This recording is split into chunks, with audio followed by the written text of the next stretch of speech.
My name is Crystal Charlton. I am in physical assessment and this is my neurological assessment. My name is Crystal. I'm going to be your nurse today. I'm going to go wash my hands and then I'm going to come back and explain to you what we're going to be doing.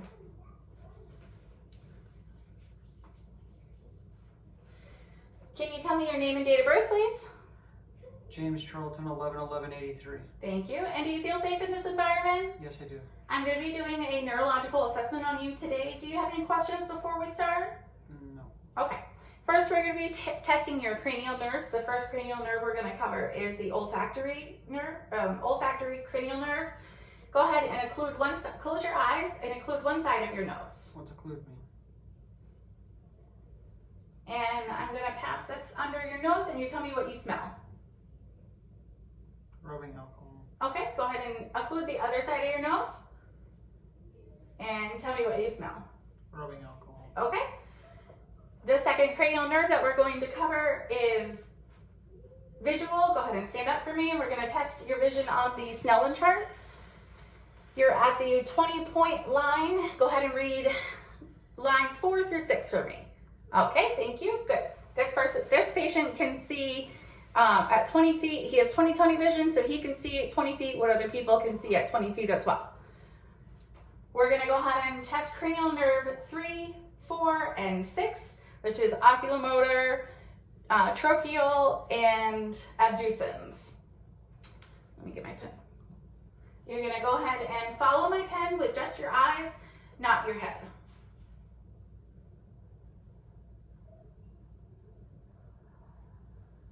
Okay, patient's eyes are bilaterally moving equally. There's no extraocular movements and no nystagmus noted. Next, we're going to test cranial nerve number 5, which is trigeminal. And go ahead and close your eyes. I'm going to touch various spots, and you're going to name the spot that I'm touching. Forehead, cheekbone, neck. Forehead, cheekbone, neck. Good. Patient can feel sensations bilaterally and equally. Cranial nerve number 6 is facial. Go ahead and smile, frown, raise your eyebrows for me. Facial movements are equal. And cranial nerve number 8 is acoustic. Go ahead and cover your left ear, plug your left ear for me. I'm going to whisper a word with the whisper test and you tell me what you hear. Pancakes. And go ahead and plug your right ear and I'm going to do the same thing. Bacon. Patient's hearing is adequate and equal bilaterally. No issues noted. Cranial nerve number 9 is glossopharyngeal. No, it's not glossopharyngeal. It's it's glossopharyngeal. Huh? Hold on. Okay, glossopharyngeal. Test for swallowing. Go ahead and swallow for me. Patient swallows adequately, no signs of dysphagia. Cranial nerve number 10 is vagus, and it's gonna test for his uvula. So go ahead and open your mouth, stick out your tongue, and say ah. Thank you. Patient's uvula is midline, it's intact, and raises with pronation. Cranial nerve number 11 is spinal accessory. I'm going to test his strength and resistance. So go ahead and shrug your shoulders up against me and press against me and press against my hand again. Patient strength is 5 out of 5. Cranial nerve number 12 is hypoglossal, and I'm going to ask him to stick his tongue out. Patient's tongue is bilateral, it's midline, intact, no lesions noted. Now we're going to go ahead and move on to the reflexes. I'm going to get my tool. This is my reflex tester. First, we're going to start with your biceps reflex.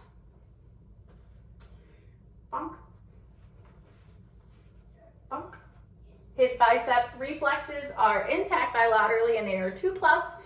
And next I'm going to do his tricep reflex. Bunk. Bunk. And his tricep reflexes are intact bilaterally as well at a 2+. And next I'm going to do his brachioradialis reflex. So his ulnar, his thumb will be facing up, and I'll test his brachioradialis reflex. Bump. And they are intact bilaterally. Next we're going to do the patella reflex. Bump. Bump. Oh, she can't see. His bilateral reflex, or his patellar reflexes are intact bilaterally. And the next one we would do is the Achilles reflex on the back of the heel, both sides. And then I would do a Babinski reflex on the bottom of the foot and go up and then down. And if the toes curl in or downward, that is a positive Babinski reflex. Next, we're going to test his coordination. I'm going to have you stand up for me, put your arms out to the sides, and touch your nose with each finger again, and then go faster and faster. Good. Patient's coordination is intact. The next coordination test that we will do, we're going to have him sit down, and you're going to take your right heel and run it down the front of your left shin. Oh, hold on. Okay, go. And then go ahead and do it with the other side as well. Okay, patient's coordination is smooth and intact. No involuntary movements, and it's smooth. Next, we're going to test his sensation and his grip strength. So go ahead and pull against me.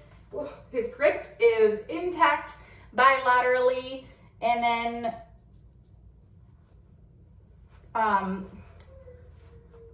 so you can't see it, but so then I would do plantar flexion and dorsal foot flexion on both sides, and then I would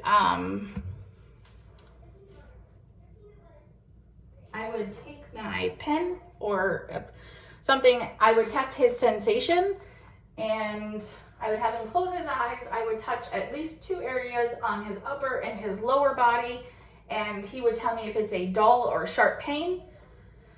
Dull, dull, dull, dull, dull, dull. Good. Patient sensation is intact, 5 out of 5. And then for the purposes of this test, we would typically place the patient supine in a bed. For this, we'll just do it like this. I'm going to test his placement or have him close his eyes. I'm going to ask for his hands. And with your eyes closed, I'm going to touch a finger, and you tell me which finger I'm touching. Index. Ring. Okay? And then on his feet, I would do the same thing with a toe on each foot. And that would conclude my neurological assessment. Lastly, I would ask the patient if he's comfortable. Are you comfortable here in this environment? Yes, I am. Do you feel safe? Yes. Okay. I'm going to make sure that his call bell is within reach. His personal items are within reach. His bed is in the lowest position. And I'm going to go wash my hands, and that's it.